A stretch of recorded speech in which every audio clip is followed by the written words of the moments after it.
হরে কৃষ্ণ। এই যে গাছটি দেখতেছেন, এটি গ্রাম বাংলার প্রায় সর্বত্রই পাওয়া যায়।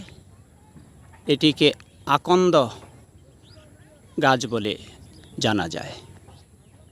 উপনিষদে বা বৈদিক শাস্ত্রে যে গুরুভক্তির মহান নিদর্শন আরুণী, তার গুরুদেব যখন তাকে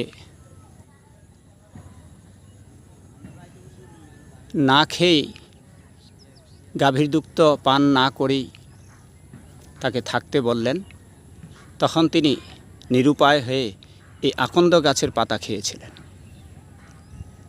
এবং পরিশেষে তিনি অন্ধ হয়ে যান। আরও জানা যায়, ক্ষেতের আল ভেঙে যখন জল চলে যাচ্ছিল, তখন এই আরুণী আলের মধ্যে শুয়ে পড়েছিলেন। গুরুভক্তিতে অনন্য